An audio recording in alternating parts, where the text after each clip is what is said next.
Assalamualaikum warahmatullahi wabarakatuh. Selamat datang kembali di channel Darwadi ARCH. Jangan lupa di like dan di subscribe. Saya doakan teman-teman semua masuk surga. Pada video kali ini saya akan menceritakan tentang Kerajaan Banten, masa kejayaan, kemunduran, dan peninggalannya. Kerajaan Banten adalah salah satu kerajaan Islam di Pulau Jawa yang pernah menjadi penguasa jalur pelayaran dan perdagangan. Salah satu faktor kemajuan dari Kesultanan Banten adalah posisinya yang strategis, yaitu di ujung barat Pulau Jawa, lebih tepatnya di Tanah Sunda, Provinsi Banten. Ibu kota Kesultanan Banten adalah Surosawan, Banten Lama, Kota Serang. Kerajaan Banten didirikan oleh Syarif Hidayatullah atau Sunan Gunung Jati pada abad ke-16. Kendati demikian, Sunan Gunung Jati tidak pernah bertindak sebagai raja.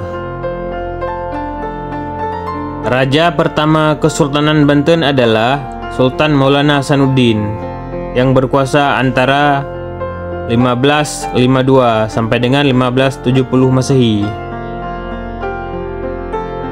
Sedangkan masa kejayaan Kerajaan Banten berlangsung ketika pemerintahan Sultan Ageng Tirtayasa tahun 1651 sampai dengan tahun 1683 Masehi.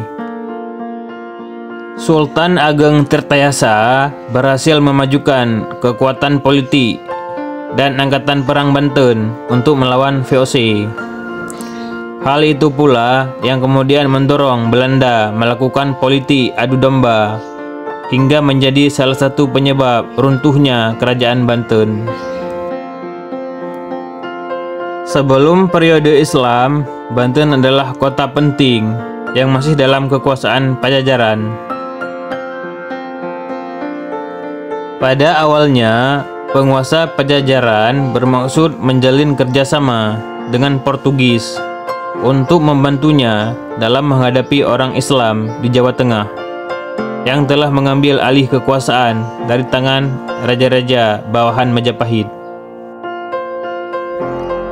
Namun, sebelum Portugis sempat mengambil manfaat dari perjanjian dengan mendirikan pos perdagangan, pelabuhan, Banten telah diduduki oleh orang-orang Islam.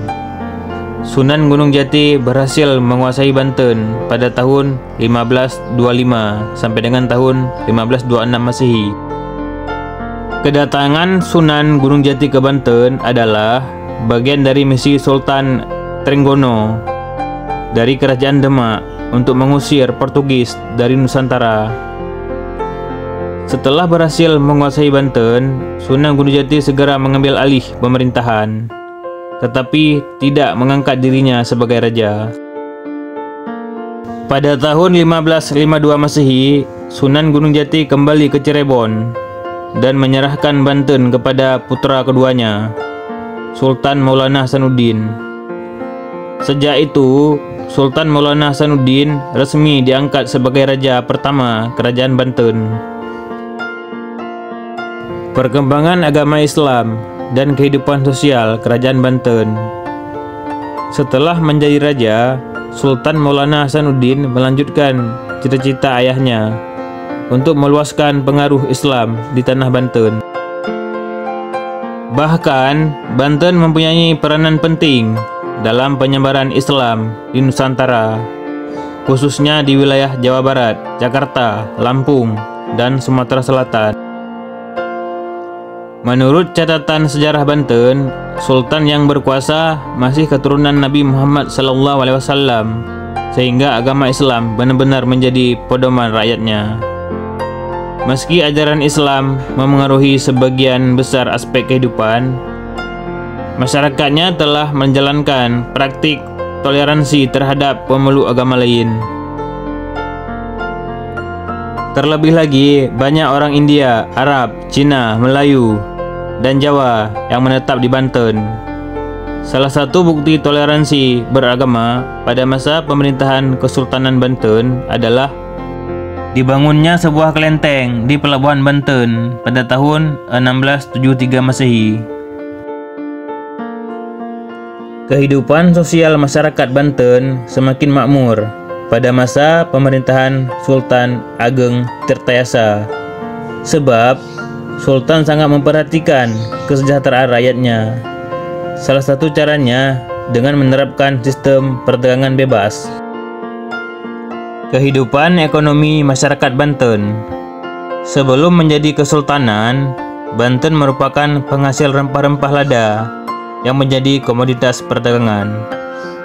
Pada masa pemerintahan Sultan Maulana Hasanuddin, hal itu dimanfaatkan untuk mengembangkan Banten menjadi bandar perdagangan yang lebih besar.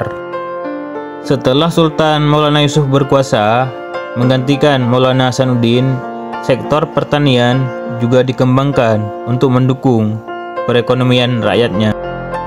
Masa kejayaan Kerajaan Banten. Kerajaan Banten berhasil mencapai puncak kejayaan pada masa pemerintahan Sultan Ageng Tirtayasa.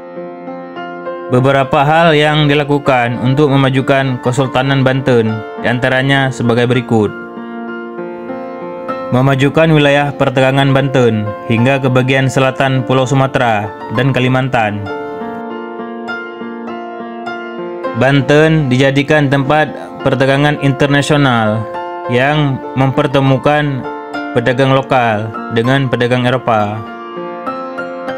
Memajukan pendidikan dan kebudayaan Islam.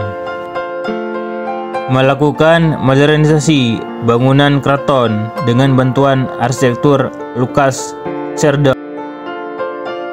Membangun armada laut untuk melindungi perdagangan dari kerajaan lain dari serangan pasukan Eropa. Selain itu, Sultan Ageng Tirtayasa dikenal sebagai raja yang gigih menentang pendudukan VOC di Indonesia. Di bawah kekuasaannya, kekuatan politik dan angkatan perang Banten maju pesat. Kemunduran Kerajaan Banten. Kegigihan Sultan Ageng Tirtayasa dalam melawan VOC mendorong Belanda melakukan politik adu domba. Politik adu domba ditujukan kepada Sultan Ageng Tirtayasa dengan putranya, Sultan Haji, yang kala itu sedang terlibat konflik. Siasat VOC pun berhasil hingga Sultan Haji mau bekerja sama dengan Belanda demi meruntuhkan kekuasaan ayahnya. Pada tahun 1683 Masehi, Sultan Ageng Tirtayasa ditangkap dan dipenjara sehingga harus menyerahkan kekuasaannya kepada putranya.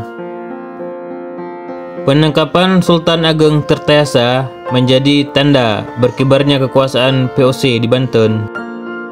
Meski Sultan Abu Nasar Abdul Qahar atau Sultan Haji diangkat menjadi raja, tetapi pengangkatan tersebut disertai beberapa persyaratan yang tertuang dalam Perjanjian Banten.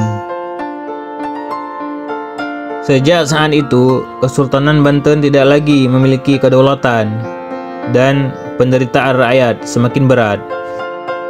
Dengan kondisi demikian, sangat wajar apabila masa pemerintahan Sultan Haji dan sultan-sultan setelahnya terus diwarnai banyak kerusuhan, pemberontakan, dan kekacauan di segala bidang.